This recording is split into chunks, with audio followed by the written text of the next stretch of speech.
성령 하나님에 대해서 이제 말씀을 하고자 합니다. 그동안 선택과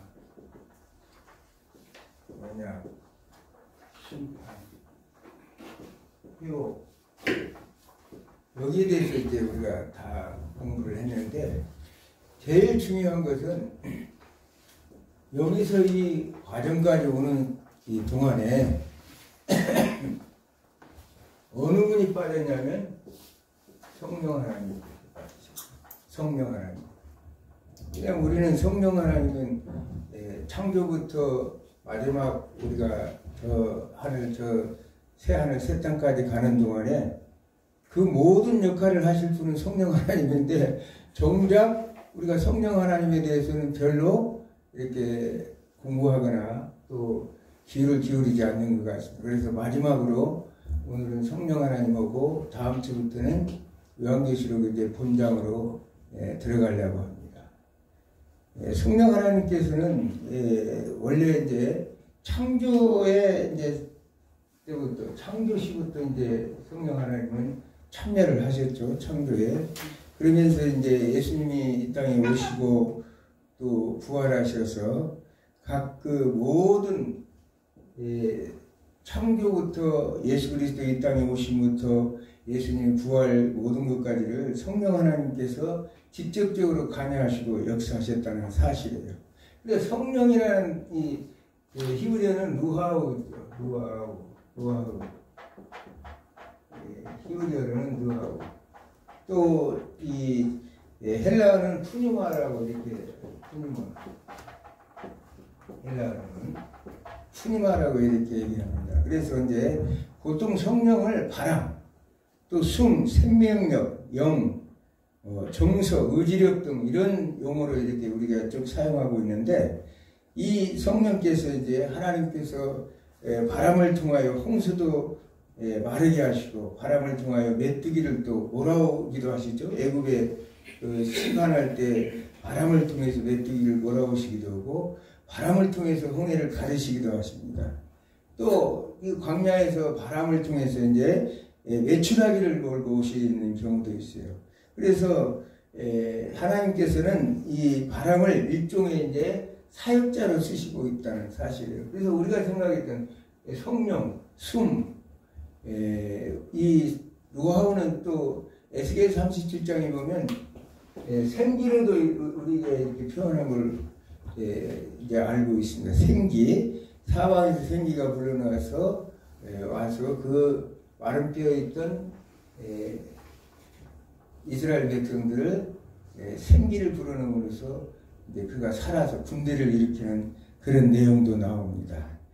그러므로 인해서 이제 이 성령의 사역을 보면 우리가 창세기 1장 2절에 보면 땅이 혼돈하고 공허하며 흑암이 깊음에 있고 하나님의 영은 수면 위에 운행하시니라. 이렇게 해서 운행하신다. 수면이 하나님의 영은 이제 루하우죠. 여기 루하우지만 하나님의 영이 수면 위에 운행하시니라. 운행하시다는 데는 라하프라는 히브리어 단어인데,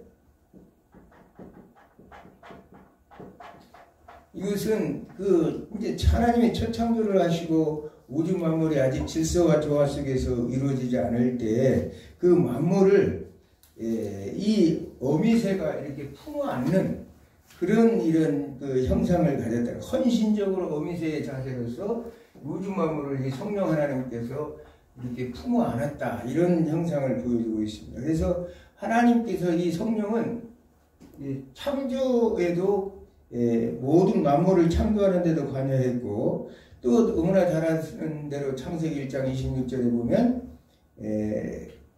하나님이 우리의 형상을 따라 우리 모양대로 우리가 사람을 만들고, 사람을 창조하는데도 성령 하나님께서는 사용하셨던 걸 보고, 성령 하나님의 역사. 그래서 성령 하나님을 우리는 창조주라고도 부르고, 우리는 창조주 하면 성부 하나님 이렇게만 생각하지만, 이 창조주에는 성부와 성자와 성령 하나님이 삼일째 하나님이 동시에 우주 만물을 창조하셨고, 창조주로서 자신의 역할을 하셨던 걸 우리가 알 수가 있습니다.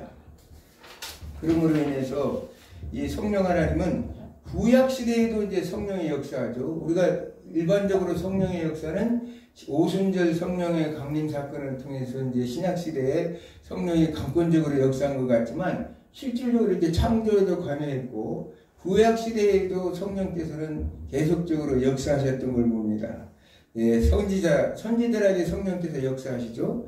그러면서 이제 제사장들, 또 왕, 이런 자들에게 하나님께서는 성령의 역사를 하셔서 그 직분을 감당하도록, 기름 붓는다는 뜻은 성령의 역사를 부어주신다는 뜻이죠. 기름 부었다. 왕이나 제사장과 선지자들에게 기름 부으심은 성령을 통해서 역사하셨다는 사실을 알 수 있어요. 그리고 사사시대에도 보면 특히 삼손 같은 사람은 성령이 강권적인 역사를 통해서 그가 아주 힘이 그래서 사자를 입으로 찢어버린다든지, 또는 성령의 감동에 대해서 나귀턱 하나 가지고 1000명을 블레셋 군대 1000명을 쳐 부술 때 그 힘을 사용하도록 또 성령께서는 역사하셔요. 그러면서 마지막 죽기 전에 블레셋의 신전의 두 기둥을 잡아서 무너뜨림으로 인해서 이 삼손은 결국은 살아있을 때 죽인 사람보다 그때 죽인 사람이 더 많았더라, 이렇게 얘기하는 것처럼 성령은 강력한 또 힘을, 그 능력을 또 보여주는 것을 봅니다. 그러면서 이제 특히 이제 이 사무엘상 10장 10절 이하에 보면 누가 나오냐면 사울이 나와요. 사울은 평범한 사람이었지만 사무엘에 의해서 기름을 이렇게 부었어요. 기름을 부은 이후에 선지자들을 만나서 그가 그 선지자들처럼 예언하고, 그도 똑같은, 말하자면 방언도 하고 그랬다는 거예요. 그럴 때 사람들이 이 사울 보고, 사울도 선지자에 속하느냐, 사울도 이렇게 이 선지자의 줄에 서느냐, 이런 식으로 얘기할 정도로 성령께서는 구약에도 역사적으로 계속적으로 이 성령께서 모든 사람들에게 임했던 걸 봅니다. 이제 요엘서에 우리는 2장 28절에 우리가 보면 성령께서 내가 내 신을 만민에게 내게 부어줄 것이다. 이 요엘서의 모든 것들이 사도행전 우리가 잘 알다시피 2장에 오순절 성령 강림 사건을 통해서 하나님의 성령의 역사하심으로 그 각 디아스포라 유대인들, 거기에 왔던 많은 사람들이 성령의 능력을 받아서 충만한 은혜 속에서 그들은 각자의 방언을 알아들을 수 있도록 이렇게 하셨던 사건을 우리가 알 수 있습니다. 구약에서 이제 성령의 그 가장 이 분기점은 어디에 있느냐, 우리가 잘 아는 에스겔 36장 26절에 이렇게 나타나 있어요. 에스겔 36장 26절에 보면 또 새 영을 나의 속에 두고 새 마음을 너에게 주되 너희 육신에서 굳은 마음을 제하고 부드러운 마음을 줄 것이다. 이렇게 얘기해서 새 영, 에스겔 36장 26절은 과거에도 우리가 이 공부를 하면서 얘기했지만, 하나님께서 이스라엘 백성들에 있던 그 구약의 성전을 이제는 우리들의 성전이 되시기 위해서 에스겔 선지자를 통해서 이렇게 말씀하셔서, 그래서 새 영을 너희 속에 두고 새 마음을 너에게 줄 것이다, 이렇게 말해요. 그래서 굳은 마음을 너에게 부드럽게 할 것이다. 이제 성령께서 어떻게, 앞으로 이제 신약시대에 오면서 성령께서 어떻게 우리들의 인간 속의 마음에 돌처럼 굳은 마음을 부드럽게 만들어서 하나님께서 거하시는 처소로서의 그런 사명을 감당하는 걸 봅니다. 우리가 잘 아는 대로 하나님께서는 성령을 통해서, 우리가 고린도전서 3장 16절의 말씀처럼 성령의 전이 되게 하죠. 성령의 전. 하나님께서 이 에스겔을 통해서 성령의 전이 되기를 예언을 하신 것은 뭐냐면, 구약의 하나님은 어디에 거했어요? 성막과 성전에 거했죠. 그런데 신약의 그 하나님은 어디에 거하느냐? 성전에 거하기는 거하는데 우리의 몸에 하나님이 거하신다는 거예요. 그럼 우리 몸에 거하기 위해서는 어떻게 하느냐? 성령께서 먼저 와서 거처를 마련하셔야 돼요. 그래서 우리의 성령의 전인 거예요. 성령께서 이 땅에 오셔서 우리의 마음속에 하나님의 전을 만들어서 그 안에 하나님의 거처를 만드는 거죠. 하나님의 거처를 만들어서 성령께서 그곳에서 우리의 마음을 새롭게 하시고요. 여기서 지금 보면 마음을 새롭게 해서 너희 굳은 마음을 부드럽게 해주겠다. 우리의 딱딱한 죄로 굳어져 있는 우리의 마음을 부드럽게 해서 하나님의 거하실 처소를 만드는 게 성령님의 역할이라는 거예요. 그래서 우리는 성령님께서 우리 안에 오셔서 하나님의 거처를 마련함으로 인해서 성부와 성장 하나님이 우리 안에서 내주하셔서 이 안에 거하실 수가 있는 거예요. 우리는 너무나 잘 아는 예수님께서 오셔서 그런 말씀하시죠. 마태복음 16장에 보면 내가 너희들이 지금 이 중에 죽기 전에 내가 왕권을 가지고 올 날이 오는 것을 볼 자도 있을 것이다 이렇게 말씀하죠. 그러면서 이제 이 마가복음에서는 뭐라고 얘기하냐면 그 하나님 나라가 권능으로 임하는 것을 너희가 볼 자도 있을 것이다. 너희들 지금 내가 이제 예수님이 부활 승천하시기 전에 사람들에게 하시는 말씀이에요. 너희들이 지금 이렇게 해가지고 너희들이 만약에 너희들 중에는 내가 왕권을 가지고 오는 걸 볼 자도 있을 것이고 권능으로 임하는 것을 볼 수가 있을 것이고 누가복음 9장에 보면 여기 있는 사람들 전에 죽기 전에 하나님 나라도 볼 자도 있을 것이다 이렇게 얘기를 해요. 그 사람들은 우리가 신약의 그 백성들을 이렇게 보면 초대교회를 종말론적 공동체라고 그러죠. 주님의 재림을 기다리는 공동체라고 얘기해요. 주님의 재림을 기다리는 공동체. 그러면 예수님이 거짓말했네? 예수님이 거짓말하는 셈이 되잖아요. 예수님이 아직 안 오셨잖아요. 그래서 이 초대교회는 공동체를 이끌어내는 주체들이 뭐냐면 카리스마적 공동체라고 그래요. 거기에는 계급도 없고 어떤 조직도 없고 여러 가지 있는데 이 예루살렘 공동체 초대교회를 이끌어갔던 사람들은 성령의 능력과 권능을 받은 자들이 각자의 은혜대로 그들의 소임을 해서 만들어내는 공동체를 카리스마적 공동체라고. 제독교회로 넘어가면서는 뭐냐면 성직자 부분이 있고 거기서도 계급도 생기고 여러 가지 오면서 교회가 조직과 질서를 갖추는데 그 전에는 뭘 했냐? 성령의 공동체였다는 거예요. 성령의 은사를 받고 성령의 능력을 받은 사람들이 그 중에서도 성령의 강력한 예를 들어서 베드로와 같은 경우에는 그 많은 사람들에게 오순절 성령 강림 이후에 베드로가 솔로몬의 행각에서 말씀을 전할 때 수없는 많은 사람들이 이 구원을 받아서 그 수가 3,000명이 되고 이런 역사가 일으킨 게 뭐냐. 그런 능력을 받은 지도자들, 카리스마적 공동체라고 해요. 그런 사람들이 하는 성령의 능력을 받은 사람들이 지도자로서 주도적으로 역할을 했다는 사실이에요. 그래서 하나님께서 우리한테 그러면 아까 지금 얘기한 대로 그러면 예수님은 오셨느냐 이렇게 얘기할 수 있죠. 우리가 나도 이게 참 과거에 공부할 때 많이 궁금했어요. 아니 이렇게 예수님이 말씀하셨는데 그럼 예수님이 거짓말한 건가? 이런 생각. 사람들은 이 예수님이 하신 말씀을 그대로 듣고 그들은 그 고난 속에서도 예수님을 기다리는 종말론적 공동체로서 살았다는 거예요. 그러다가 이제 예수님이 이제 더디 오시기 때문에 제도적 교회로 넘어간 이제 과정을 우리가 알 수 있는데 그러면 예수님이 어떻게 하셨다는 얘기예요? 아까도 얘기했죠. 성령의 전으로서. 그것을 뭘 하기 위해서 성령이 오셨다고요? 아버지와 아들이 거처할 거처를 마련하기 위해 오셨다는 거예요. 무슨 얘기인지 이해가 가죠? 왜냐하면 성령께서 와서 우리 마음속에 성령의 전을 만들어 놓고 하나님이 거하실 처소를 만들어 놓은 거예요.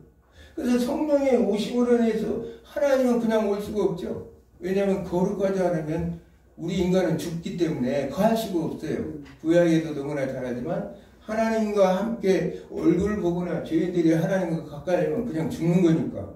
그래서 성령께서 우리의 마음을 거룩하게 만들어서 새롭게 만들어서 예수님께서 이 땅에 오셔서 그러니까 예수님과 하나님과 성부 하나님은 삼위일체이기 때문에 성령이라는 이름으로 이렇게 오셔서 우리 안에 거하시는 거예요. 그래서 예수님께서 우리 안에 거할 수 있는 것은 성령 하나님의 역할이 있기 때문에 거할 수가 있다는 사실이에요. 그래서 예수님이 하신 말씀이 하나도 잘못된 건 아니고 그 약속은 이루어졌다는 사실이에요. 단지 이미 이제 예수님께서는 성령 하나님을 이 땅에 보내셨고 그러면서 이제 앞으로 이제 눈에 보이게끔 객관적으로 우리 눈에 보이게끔 재림지로 오시는 거죠. 이제 재림지로 이제 오시기 때문에 예수님이 말씀하셨던 모든 것들은 이미 이루어졌다는 사실을 우리가 알 수 있습니다.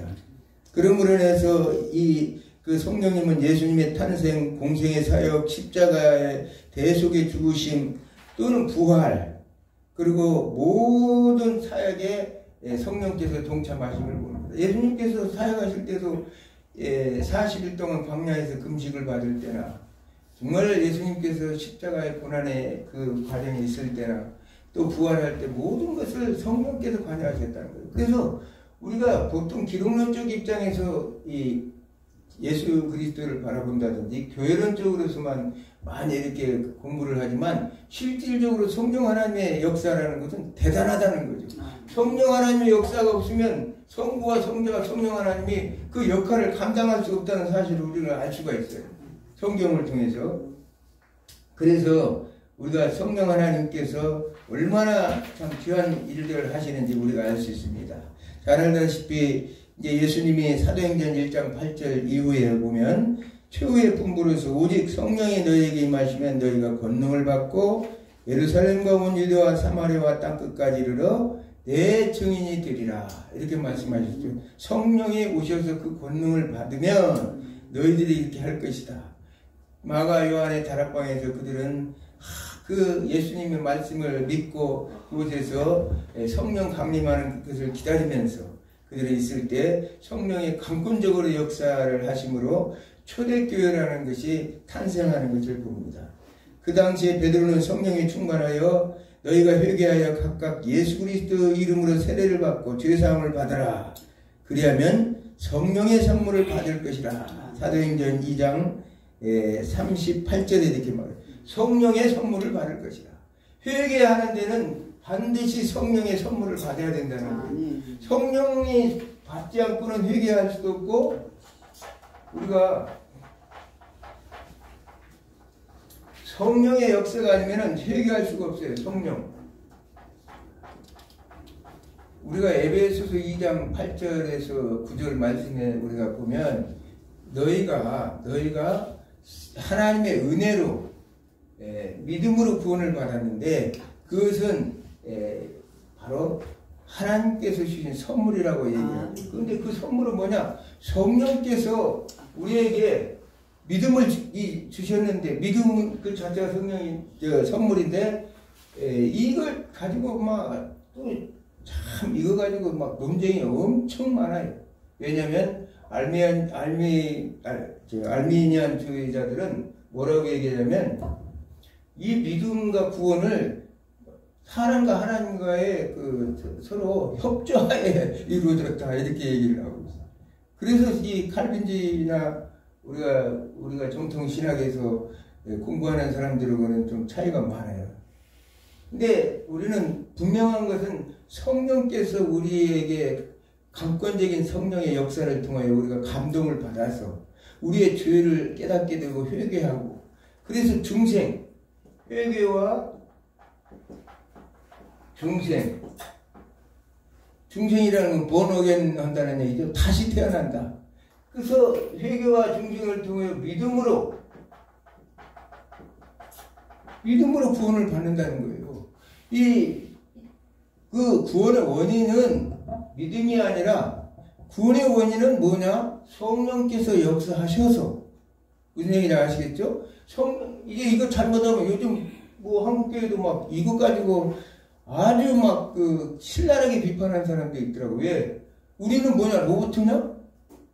하나님이 우리를 로봇으로 만들었으면 우리 인격적인 하나님인데 성령 하나님은 지성과 인격과 지혜와 모략의 신이고 모든 신인데 그 성령 하나님께서 우리를 처음부터 그러면 로봇으로 해가지고 할 것 같으면 은혜라는 말을 쓸 필요 없지. 은혜라는 건 카리스라는 뜻인데 은혜로 말미암아 이 믿음으로 구원을 받았다는데 우리를 무슨 로봇으로 묶어놓고 이렇게 해서 할 수가 없다. 그런데 왜냐하면 믿음으로 받았다는 얘기는 이게 믿음이라는 것은 구원의 통로라는 거예요.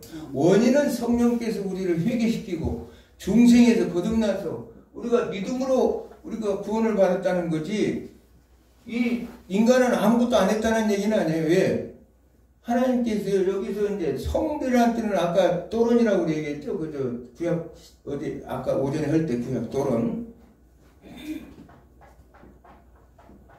헬라어로는 또론인데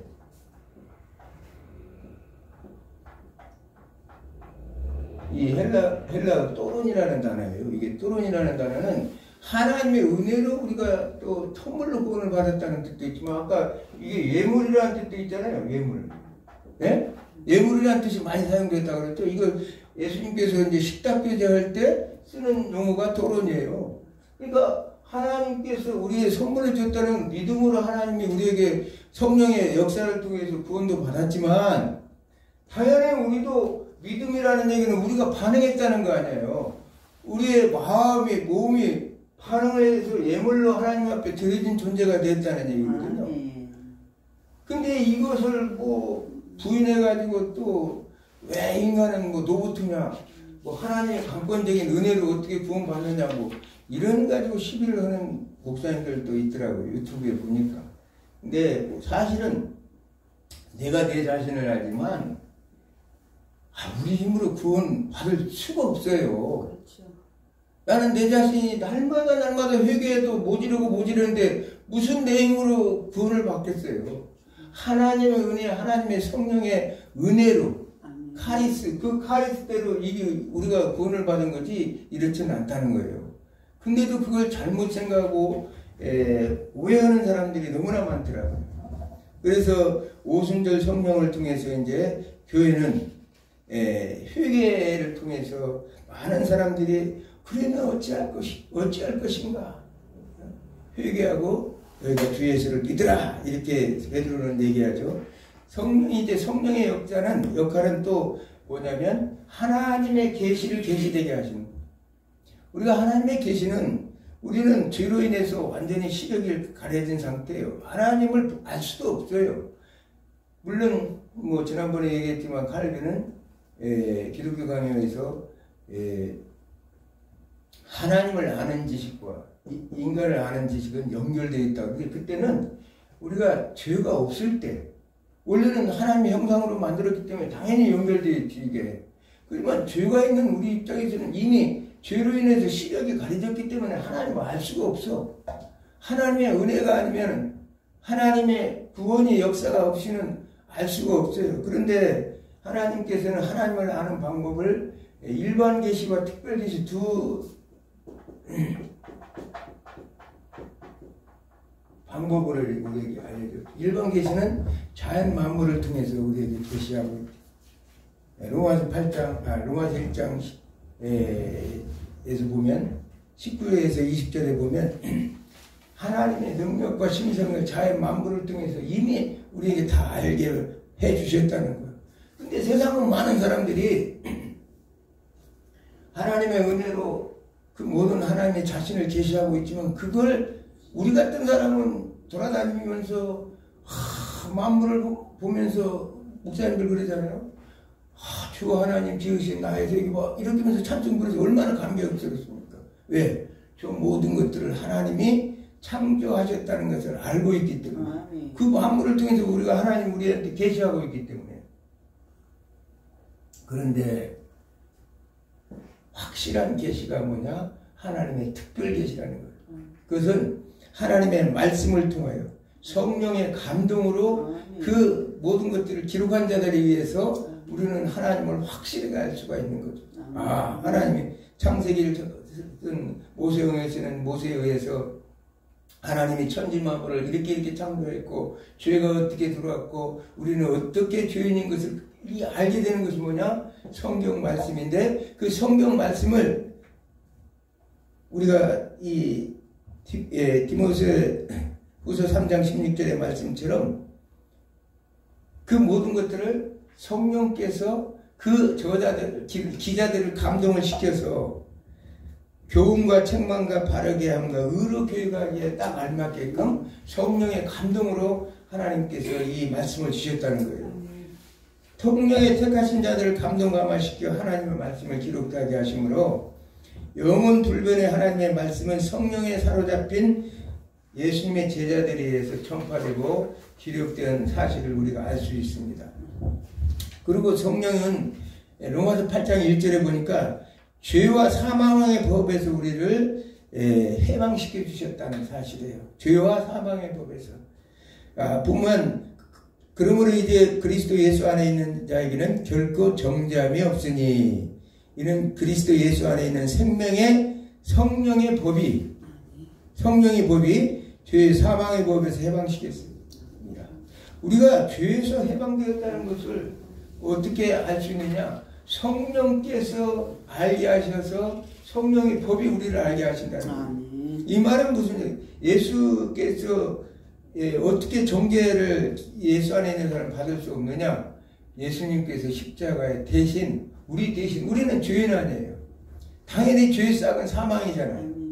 사망인데 예수 그리스도께 십자가에 대신 못 박혀 죽으셨기 때문에 우리는 칭이라는 것은 우리가 원래 의로운 자가 아니라 예수 그리스도 십자가의 보혈의 피로 우리를 의롭다 칭하셔서 예수 그리스도 의를 우리에게 전가를 시켜서 우리가 의롭다 칭함을 받은 존재가 되었기 때문에 더 이상 지난번에 우리가 요한계시록 하면서도 백부자 심판대 앞에서 생명책에 기록된 자들은 어떻게 해요?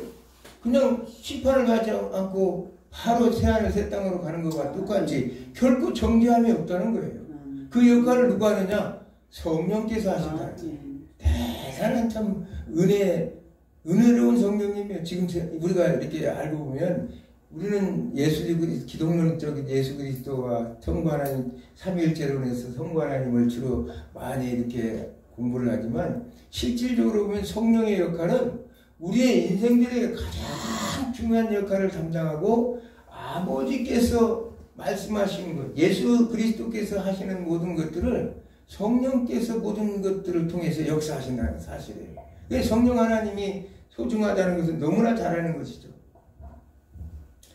자, 믿는 자 속에 또 내주하고 계십니다. 예수를 믿고 구원받은 하나님의 자녀 속에는 우리 안에서 내주하셔서 이 땅에 사는 동안 영원히 함께합니다. 이미 예수 그리스도 안에서 아까 여기에 성령의 전으로 것으로 딱 성령께서 자리 잡은 이상 이 성령께서는 우리가 어디까지 가는 날까지 영원한 새하늘 새 땅에 가는 날까지 우리를 내주하시고 계시면서 우리를 성령의 인도하심 따라 그래서 그걸 성화라고 하는 거예요. 계속적으로 잘못된 건 거룩하게 고치고 고쳐서 하나님의 형상을 닮아가도록 계속적으로 성령께서 우리를 때로는 채찍질도 하시고 마음의 양심으로도 훈계도 하시고 하면서 저 마지막 영화의 단계까지 성령께서 인도해 나가시는 거예요. 그것이 이제 성령께서 하신다는 거예요. 그러면서 우리에게 인을 치시고 보증하신다. 성령께서 고린도서 후서 1장 21절에서 22절을 보면 우리를 너희와 함께 그리스도 안에 경고케 하시고 우리에게 기름을 부으신 이는 하나님이시니 저가 또 우리에게 인치시고 보증으로 성령을 우리 마음에 주셨느니라. 우리에게 이 인을 치시고 우리에게 기름을 부었다는 것은 성령의 충만한 역사를 말하는 거죠. 기름을 부으셔서 우리 하나님께서 인을 치셔서 이게 하나님께서 인을 쳤다. 이렇게 누가 보증 거냐? 성령께서 보증해 주신다. 왜냐하면 성령은 우리 안에 딱 내려오고 계시기 때문에 누구보다도 하나님이 우리를 인쳤다는 걸 누가 더 잘 알겠어요? 성령님 외에는 누가 더 잘 알겠어요? 성령님이 아신다는 거예요. 그것을 보증해 주신다는 거예요. 이건 너는 내 아들이라, 너는 내 딸이라, 너는 내 아내다. 이 자체를 누가 보증하느냐? 성령께서 하신다는 거예요. 우리가 잘 알다시피 요한계시록 7장에서도 보면 14만 4천의 성도들이 나오죠. 14만 4천.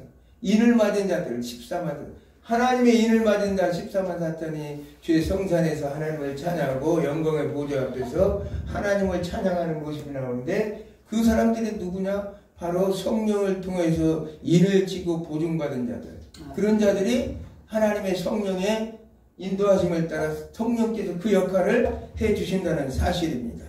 그러면서 하나님을 알게 하셔요. 아까도 설명했지만 우리는 죄로 인해서 이미 시력을 상실한 사람들이에요. 하나님을 알지 못해요. 하나님을 알지 못하기 때문에 성령의 역사하심이 아니면은 피조물의 인간은 하나님의 존재를 알 수가 없는 것이에요. 성령께서 우리 속에 내주하셔서 깨닫게 하셔요. 하나님을 알게 하시고 깨닫게 하심으로 하나님이 누구이고 어떤 존재인지를 우리가 알게 하신다는 사실이에요. 그래서 고린도전서 2장 11절에 보니까 사람의 사정을 사람 속에 있는 영에는 누가 알려? 아니 우리의 사정을 누가 잘 안다고요? 성령께서 아신다는 거 아니에요. 성령께서.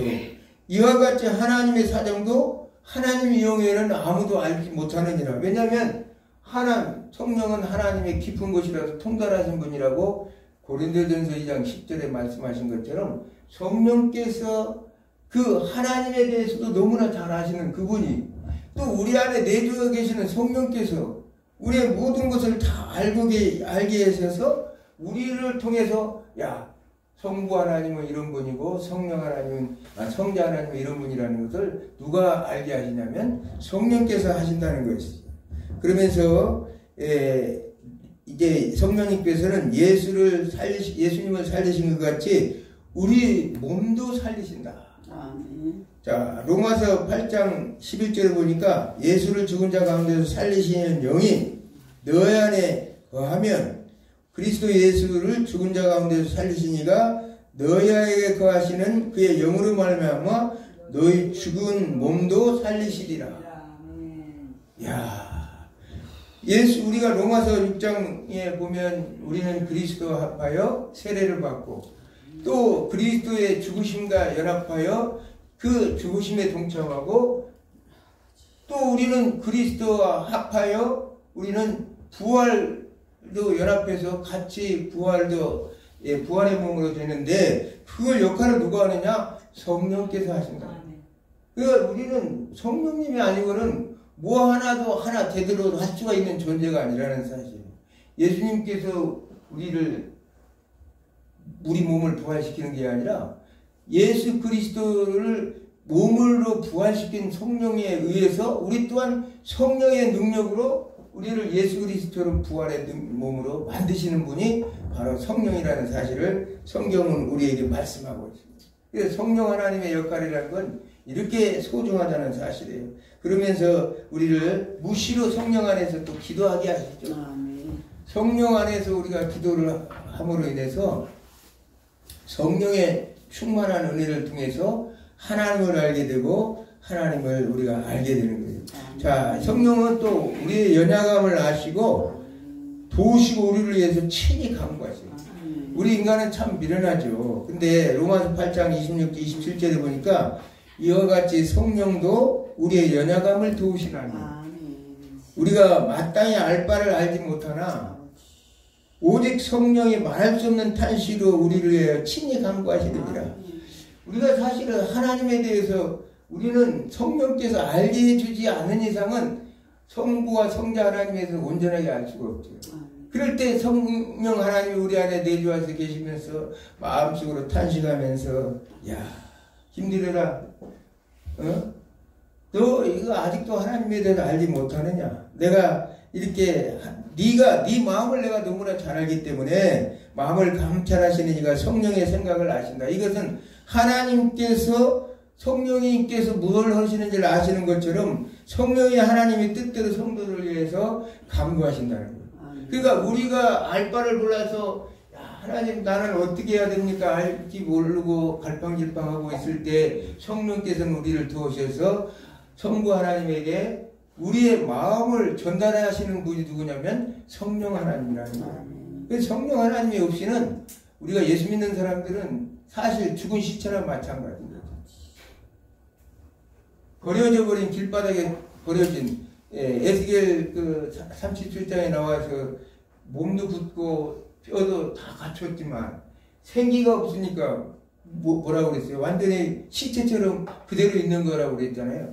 몸만 있는 거예요, 그냥. 근데 성령께서 그 안에 들어가시니까 이제 살아 움직이는, 하나님과 온전히 교통하는, 하나님의 마음을 읽을 줄 아는 그런 존재가 되었다는 거예요. 마귀와 대적할 때도 반드시 승리하게 하셔요. 마태복음 12장 28절을 보니까 내가 하나님의 성령을 힘입어 귀신을 쫓아내는 것이면 하나님 나라가 이미 너에게 임하였느니라. 성령의 능력으로 귀신을 쫓아내는 거예요. 아멘. 우리가 너무나 잘 아는 사도행전을 보면 스게야의 아들, 7 아들들이 있었죠. 자, 사도 바울이 그냥 가서 병든 자들 치유하고 여러 가지 귀신도 쫓아내니까 지구들도 한번 해보겠다고 가서 예수 이름으로 나가라 그러니까 귀신이 뭐라고 그랬어요? 야, 내가 예수님도 알고 사도 바울도 아는데 너는 누구냐? 왜냐면 성령이 역사하지 않고 그냥 입으로 우리가 성령의 감동을 받아서 귀신을 쫓아내는 거지. 아니 우리 내 마음대로 예수 이름으로 나가란다고 나갑니까? 어느 집사님이 그랬다고 교회에서 자기 교회 귀신 들리니까 왔는데 집사님이 자기도 한번 흉내 내겠다고 예수 이름으로 나가라 막 했더니 너는 누구냐고 그랬더니 그래가지고 너무 놀래가지고 창피해서 그 다음부터는 안 했다고 그러더라고. 왜냐면 내가 너를 잘 아는데 네가 감히 나한테 나가라고 그러냐고. 네, 우리 형님 친구분이 있어요. 그 소리 듣고 너무나 웃음 나와서 성령께서 역사하시면 타탄의 세력들이 물러가는 거거든요. 우리가 잘 알다시피 사울을 얘기했지만 악령이 할 때는 그가 얼마나 악한 영에 사로잡혀 있었습니까? 그러나 바울의 이 음악을 이렇게 현을 키면서 찬송을 부를 때 그 악한 귀신이 물러가는 걸 봅니다. 우리 안에도 얼굴 보면 그냥 나오잖아요. 성령의 사람인지 아닌지. 성령의 사람은 얼굴이 그냥 벌써 빛이 광채가 나요. 근데 어둠의 영이 갇혀있는 사람은 뭔지 더덕더덕 화장다고 여러 가지 하고 꾸몄지만 썩은 냄새가 나. 썩은 냄새가. 그렇죠? 예. 마주해도 이상하게 향기로운 냄새가 나는 게 그리스도의 향기가 나오는 것이 아니라 썩은 내가 난다고. 귀신의 역사가 강하기 때문에. 그러면서 성령께서는 우리에게 각종 은사를 주십니다. 지혜의 말씀을 또 지식의 말씀을. 사실은 학생들이 공부 잘하려면 성령 충만하면 돼요. 참 내가 요즘에 느낀 거예요. 생각지도 않고 있던 것을 그냥 성령께서 계속 알려줘가지고 생각나게 하는 거야. 이게 성경 구절도 생각지도 않던 것을 막 떠오르게 해가지고 공부도 성령 충만하면 시험 볼 때 한번 훑어보고 모은 것도 그냥 떠오르게 될 거 아닙니까? 성령께서 역사하셔서 저절로 막 답을 절절절 쓰게 만들죠. 그냥 막 억지로 과외시키고 돈 들여서 할 거 없어요. 말씀과 기도로 그 아들을 이렇게 기르면 성령의 충만한 기름 부음이 되면 저절도 지혜의 영인 성령께서 역사하시고 지식의 영인 성령께서 역사하신다는 거예요. 그러면서 믿음을 은사를 주시고 병 고치는 은사도 주시고 예언하는 은사도 주고 영불변 은사도 주고 각종 은사를 주시는 분이 누구냐? 바로 성령 하나님인 것입니다.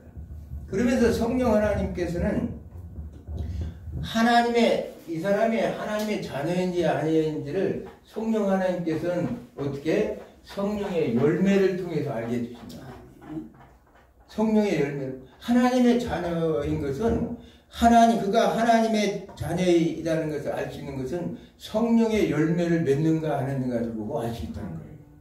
그래서 예수님께서는 마태복음 7장 15절 이하에 그러죠. 거짓 선지자들은 양의 탈을 와가지고 쓰고 와가지고 속여서 내가 내 양을 훔쳐가려고 한다는 거예요. 그런데 실상은 그들은 뭐냐? 속이는 자인데 일이라고 이렇게 말씀하시죠. 그러면서 가시나무에서 포도를 엉겅퀴에서 무화과나무를 딸 수가 없느니라. 예수님의 말씀이. 그러면서 성령의 열매를 통해서 그가 하나님의 자녀인 것은 그 열매를 보면 알 수 있다는 거예요. 예수님의 말씀은. 그래서 성령에 우리는 9가지 열매가 있죠. 너무나 옛날부터 이건 많이 공부해 왔던 내용입니다. 갈라디아서 5장 22절에 23절에 보면 오직 성령의 열매는 사랑과 희락과 화평과 오래 참음과 자비와 양성과 충성과 온유와 절제니 이 앞뒤 사랑과 앞뒤로 절제가 딱 이렇게 가운데 싸고 있어요. 근데 내가 제일 이렇게 노는 건 이 절제예요. 사람이 절제할 줄 모르면 아무리 성령을 충만함을 받았다 할지라도 이 절제하지 못하면 그 성령 충만은 헛된 성령 충만이라는 거예요.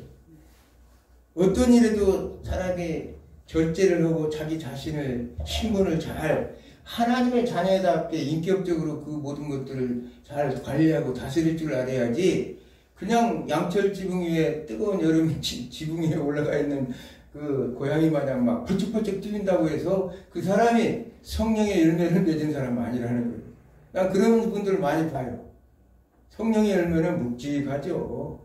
따뜻하고 포근하고 변함이 없고 그런 거지. 그냥 막 좀 은혜 좀 받았다고 해서 막 방방방방 뛰는 그것은 하나님의 성령의 열매를 온전히 받은 사람이 아니라고 성경은 말하고 있습니다.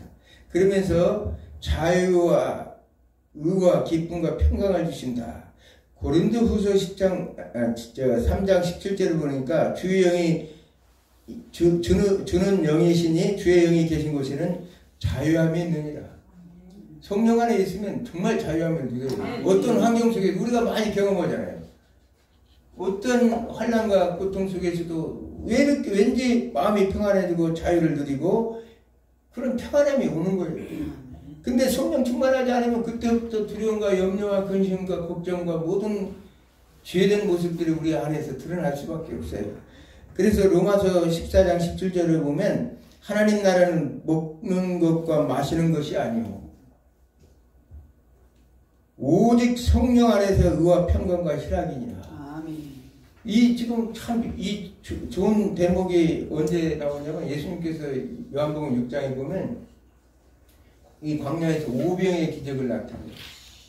오병의 기적을 나타내니까 막 사람들이 야 저분만 하나 있으면 우리 이제는 아무 걱정 없겠다. 그렇죠? 아무 걱정 없겠다. 저 사람을 차라리 임금 삼아버리자. 근데 그 사람들의 착각이 뭐냐 하나님들은 먹고 마시는 걸로 알았어. 근데 예수님께서는 그래서 그 자리를 피해서 다른 데로 이제 가시는 거 봅니다. 그때 그걸 볼 때마다 오늘날 교회도 마찬가지예요. 축복받아라, 복받아라 이 소리에만 귀가 퍼져 있지. 지금은 우리가 지금 어떤 상황이고 마귀 사탄과 어떻게 싸워야 되고 어떻게 우리가 우리의 자리를 지켜야 되고 하나님 나라를 지켜나가야 되고 거기에 대한 관심이 없어. 목사님들도 맨날 복받는 비결만 골라가지고 거기서 어떻게 뽑듯이 해가지고 그 구절들만 연결시켜서 얘기해. 그러면 성도들은 아멘 아멘 해. 아까 요한복음 6장에 나왔던 무리들, 무리, 생각이 없는 사람들, 무리들과 똑같은 사람들. 그냥 하나님 나라는 그게 아니라고 얘기하잖아요. 의와 여기 평강과 희락이라. 하나님 나라에는 기쁨이 있고 평안이 있고 감사가 있다는 거예요. 그러면서 성령님께서는 육체의 소욕과 싸우게 하십니다. 우리 인간들은 갈라디아서 5장 17절 보니까 육체의 소욕은 성령을 거스리고 성령의 소욕은 육체를 거스리니 이 둘이 서로 대적함으로 너희 원하는 것을 하지 못하게 하려 합니다. 성령께서는요 육체의 소욕을 거스리게 만들어요. 우리가 너무나 잘 아는 로마서 7장에 보면 내 마음속에 사단법을 자신 목사님인데도 내 마음속에 하나님 법과 죄의 법이 늘 싸우고 있다는 거예요. 그래 공부한 자라 이 사망의 몸에서 누가 나를 건져낼 것인가. 아니 그 유명한 사도바울 목사님도 그것 때문에 고민할 정도인데 우리 같은 사람이 오직 하겠어요. 육체의 소욕과 성령의 소욕 간에 늘 투쟁이 일어났죠. 그러면서 하는 말씀에 우리 주 예수 그리스도로 말미암아 하나님께 감사하라. 내 육체의 소욕을 이것을 꺾을 수 있는 것은 예수 그리스도밖에 없다. 예수 그리스도 은혜밖에 없다. 은혜는 누구냐? 바로 성령 하나님께서 이 우리의 육체의 소욕을 완전하게 잠재워 줄 수 있는 것은 성령 하나님밖에 없다는 거예요. 성령에 충만하지 않은 이상은 우리는 늘 육체의 소욕과 싸워요. 그래서 나도 아침마다 내가 그런다고 그러잖아요. 새벽에 일어나면 주여 지난 밤사이에 혹시 꿈속에다가 죄진 거 있으면 용서해달라고. 꿈에서라도 내가 이성적으로는 얼마든지 이겨나갈 수 있는데 내 육체의 소욕은 꿈속에서 이게 발동을 하거든. 그 제한을 못 둬. 그러니까 그걸 하려면 성령 하나님의 강력한 능력. 요즘에는 하도 말씀만 생각하고 살다 보니까 꿈속에서도 계속 강의만 하고 있어서 육체의 소욕을 할 틈이 안 줘. 예, 꿈속에서도 계속 이 강의만 생각하고 있으니까 성령께서 착 사로잡아 버리니까 그렇더라고요. 여기 있고 마음이 여기 있을 때 그런 엉뚱한 생각이 생기는 거예요. 그러면 요한계시록에서는 성령이 어떻게 나타나는가 한번 보겠습니다. 요한계시록 우리가 1장 10절 한번 보겠습니다. 요한계시록 1장 10절 찾아보세요.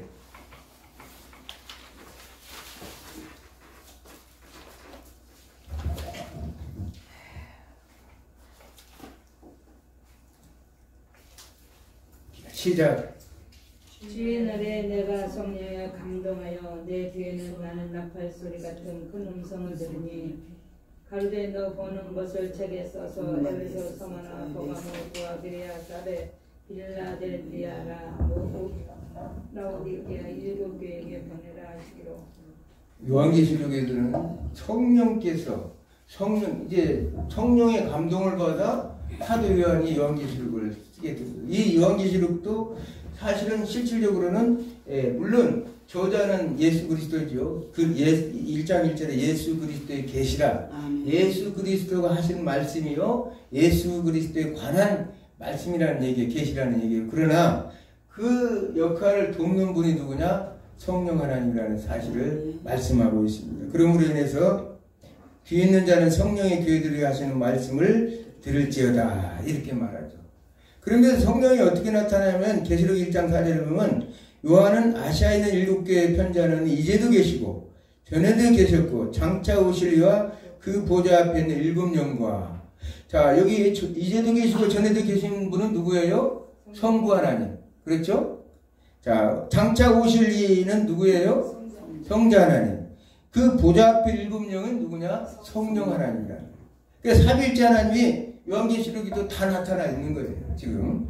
그러면서 이제 이 일곱이라는 숫자는 아까도 얘기했지만 하나님께서 천지 창조하실 때 같이 동참했던 창조의 수고, 또 창조를 완벽하게 이루시는 완전 수고, 또 이 창조를 완전하게 이루는 것을 위해서 우리를 구원해서 하게 하시기 위해서 오셨기 때문에 구원의 수이고, 또 7이라는 숫자는 하나님의 수라는 거예요. 하나님의 수.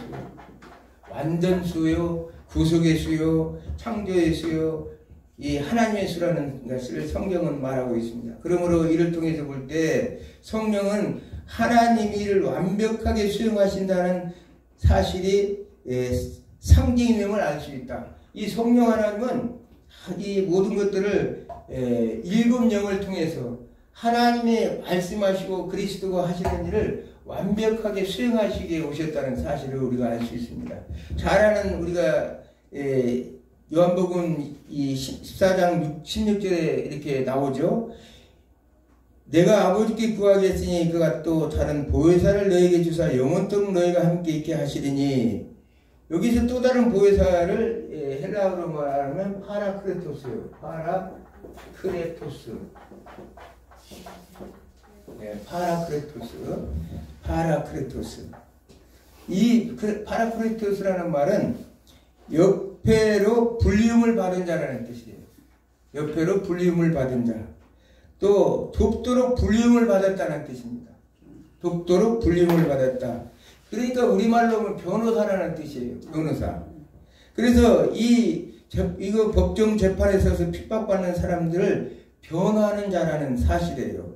예수 그리스도를 고백하고 주로 고백하고 그의 모든 주권에 의지하고 순종하고 성령에 임재한 하나님의 백성들이 이 파라크리스토의 도움을 받아서 비로소 세상과는 구별되는 자들이 되는 거죠. 자, 성령을 받았다는 얘기는 아까도 얘기했지만 거룩한 영이기 때문에 세상과는 구별이 되는 거예요. 세상과는 구별이 되기 때문에 그들이 구별됨으로 하나님의 백성이라는 것이 확인되는 거죠. 자, 하나님의 백성은 세상과 구별된 사람들이에요. 그래서 성도라고 부르잖아요. 거룩할 성도. 그렇게 해서 이런 하나님의 백성들은 당연하게 세상에서 핍박을 받을 수밖에 없다는 거예요. 요한복음 16장 33절에 너희가 환난 날에 담대하라. 내가 세상을 이겼노라. 환난을 당연히 받을 수밖에 없어요. 그래서 요한복음 15장 19절에 너희가 세상에 속하였으면 세상이 자기의 것을 사랑할 터이니 사탄은 사탄의 새끼들을 챙길 수밖에 없어요. 우리가 너무나 잘 알잖아요. 아니 저런 사람들은 왜 저렇게 잘 되지? 사탄이 돕기 때문에. 사탄이 그냥 막 밀어주는 거예요. 그냥 팍팍 밀어줘. 그러나 그때는 한때, 두때, 반때밖에 안 된다고 그랬죠. 세상에 종말 때는 짧다고 그랬어요. 그렇기 때문에 세상이 너희를 미워하느니라 이렇게 말해요. 도리어 세상에 택함을 입은 자인 거로 세상이 너희를 미워한다. 하나님의 백성들은 어디 가나 눈치 봐요. 사탄은 왜 그러겠어요? 우리가 욥기에서 우리가 너무나 잘 알듯이 사탄은 참소하는 자예요. 하나님의 백성들을 어떻게 하면 거짓되게 뭐해서 참소해서 하나님 앞에 이르고 뭐하는 자이기 때문에 그게 진짜 핍박이죠. 욥을 보면 참소해서 욥을 결국은 그 고난과 고통으로 집어낸 장본인 아니겠어요? 사탄이. 그래서 이런 핍박의 상황에서 이 성도들을 보호하는 자가 바로 파라크레토스라는 거예요. 보혜사 성령이라는 사실이고. 성령 하나님이 없으면 우리가 세상 속에서도 방어할 방법이 없어요. 하나님께서 역사하시기 때문에. 그러므로 인해서 요한복음 우리는 14장 26절에 과거에도 했지만 보혜사 아버지께서 내 이름으로 보내실 성령 그가 너에게 모든 것을 가르치고 또 너에게 말한 모든 것을 생각나게 하리라. 왜 우리가 변호사 역할을 할 수 있느냐면 이럴 때는 이렇게 방어하고 저럴 때는 저렇게 방어할 수 있다는 것을 성령께서 말씀을 통해서 깨닫게 해서 우리가 스스로 변화해서 방어할 수 있도록 성령께서 도우신다는 거예요. 갑자기 법정에 나서서 나는 성령이다 하고 짱하고 나타나는 게 아니라 우리 삶 속에서 사탄은 수없이 우리를 공격하고 꼬이고 별별 방법 수단을 다 할 때 성령께서 그 말씀이 생각나서 그 말씀을 통해서 이때는 이렇게 방어하고 저때는 저렇게 방어하고 하도록 성령께서 다 알려주신다는 거예요. 저절로 증명할 성경을 많이 보고 공부를 많이 하다 보면 성령께서 어쩌면 그렇게도 유효적절한 말씀을 탁탁 생각나게 하는지 기가 막히게 그걸 체험해본 사람만 알 거예요. 어쩌면 그렇게 사람을 똑똑하게 만드는지도 몰라. 말도 오늘은데 그냥 갑자기 성령이 충만하면 말도 엄청 잘하잖아요. 왜냐하면 성령께서 도우시기 때문에. 요한복음 16장 13절에는 진리의 성령이 오시면 그가 너희를 모든 진리 가운데 인도하시리니 그가 자유로 말하지 않고 오직 듣는 것을 말하시며 장래일을 너희에게 말하리라. 자유로 말하지 않는다는 말은 성령은 어떤 새로운 것을 이렇게 계시하는 분이 아니라는 거예요. 그 말은 뭐예요? 아버지께서 하신 말씀, 아들이 하신 그리스도께서 하신 말씀만을 성령께서 계시해서 우리를 알게 하고 깨닫게 하신다는 거예요. 그래서 파라토스가 와서 하나님의 백성들에게 예수님이 가르친 것을 생각나게 하고 기억하게 하고 예수님에 대해서 증거를 하고 곧 예수님이 하신 하나님의 계시를 터득하게 하시는 분이 파라크레토스라는 거예요. 그래서 제자들이 예수님이 승천하시고 난 이후에 영광을 받은 이후에 그때서 생각나고 그때 깨달았다고 얘기하잖아요. 성령의 충만함을 받았을 때 예수님께서 과거에 같이 있을 때 말씀하셨던 것들이 그때서 생각이 났다는 거예요. 왜? 하나님께서 그것을 알 수 있게 하셔서. 그리고 성령의 역할은 하나님의 계시가 되게 계시가 되게 하시는 분이라는 거예요. 하나님의 아들 예수 그리스도에 관한 계시는 객관적 계시라고 해요. 객관적 계시. 객관적 계시는 예수님이 오셔서 삶 속에서 우리에게 말씀하시고 가르치고 행동으로 보여주는 그 자체를 객관식 계시라고 해요. 그래서 아들이 아버지에 대해서 계시를 하는데 예수님이 너희가 나를 본 것이 아버지를 본 거라고 얘기하시잖아요. 그처럼 아버지와 아들은 같다는 얘기예요. 왜? 아버지의 뜻이 내 뜻이고 아버지의 뜻을 내가 전하기 때문에 그걸 객관적으로 하나님 자신을 계시하는 분이 예수 그리스도예요. 그런데 성령님은 뭐냐? 아들에 의해 이루어진 아버지의 계시 또 아들의 계시를 주관적으로 계시하는 분이 바로 성령 하나님이에요.